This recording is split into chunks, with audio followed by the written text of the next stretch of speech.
What is up, crew? It's your boy Kaycem, and on today's video, I'm going to be giving you guys the secret on doing line quality in a whole different way. And I'm going to show you how you can take the 4 different elements of your lines and be able to understand how you can apply them to things from lighting to depth to shadows and all of that good stuff. So make sure you stay tuned, like and subscribe, and I hope you enjoy the video. So let me explain something really quick to you guys, right? So line weight. What exactly is line weight? Line weight can mean a lot of things, right? It can mean the thickness of something, the thinness of something. Generally, I think instead of thinking specifically only of line weight, I think it's good to think also about line quality as a whole, right? So here is an example of when you apply pressure, you get a thick quality, right? So there's thickness in lines versus thinness. And then there's opacity in lines as well, right? And then you can kind of combine the two together to get some interesting kind of brushwork there. There's also curves versus straights. That is also in itself a line quality. And there's also softness. That's another that's another thing to think about. So there's so many ways to think about lines. So there's a lot of differences here, a lot of different qualities for lines that you can think of. Curvature, thickness, opacity, and this one is the like softness, right? Or hardness might be better. Hardness sounds cooler. So how do you use all of these things in your illustration? And do you need to use all of these things? So to answer the second question first, you don't need to use all of these, right? Your style or whatever style you're drawing in will basically allow you to know like, okay, which of these types of techniques am I going to use? So there's no right or wrong thing. Like for example, in a lot of anime styles, you will have a pretty consistent line thickness.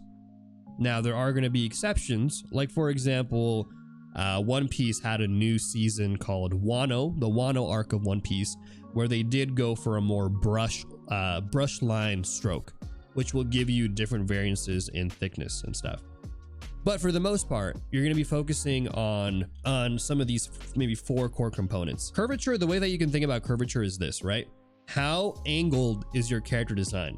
So some shows, for example, will use a lot of curved lines when drawing a character. I could, for example, take this style, and if I wanted to make it more of an angular style, what I would do is I would go in here like this and really sharpen everything out. And I would say that the line quality of this style now is sharp, right? We almost don't use any curved lines really. And by curved, I mean like the soft kind of round curves.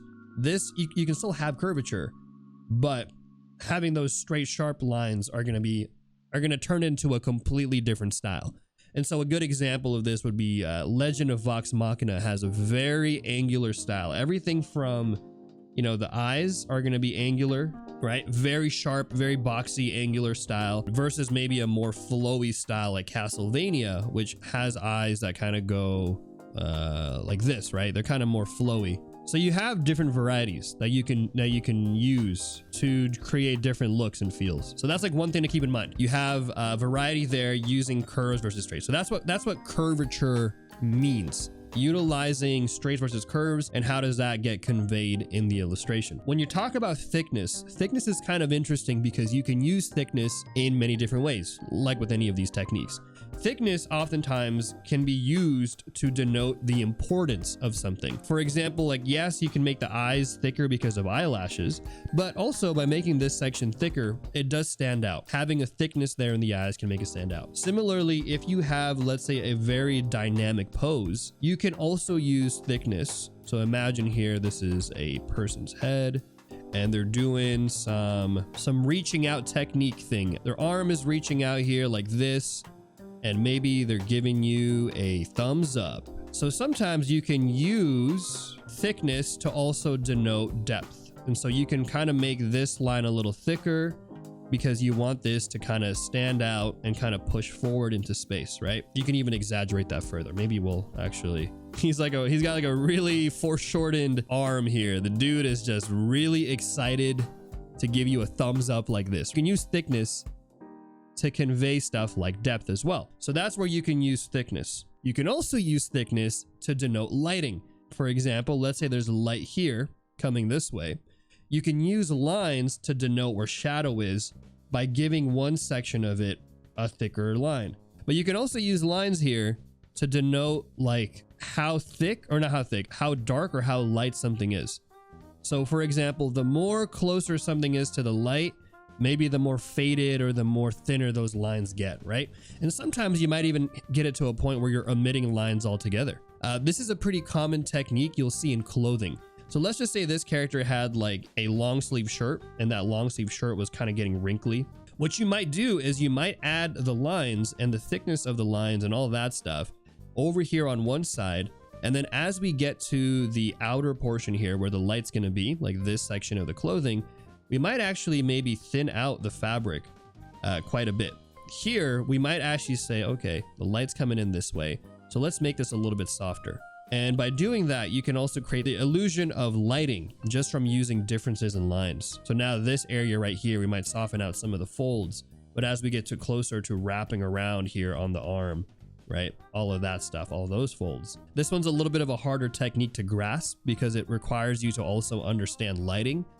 But I do think if you understand it and utilize it well, it can really also make your illustration pop. But that's what effectively some of the options you can use for thickness. Similarly, you can use opacity in the same way. Things that might be less important, you might use a lower opacity for, making it a little bit softer, or if you want more of a gradual transition. But then for things that are maybe bold or strong or solid, you might want to use a very hard opacity. Like for example, a box like this, you might want to do hard edges for everything, and you might want the opacity to be nice and solid. But for maybe a cylinder like this, maybe right here closer to you, you might want to soften it out a little bit, right? You might want to say, all right, well, maybe as it transitions here, it's a little bit softer.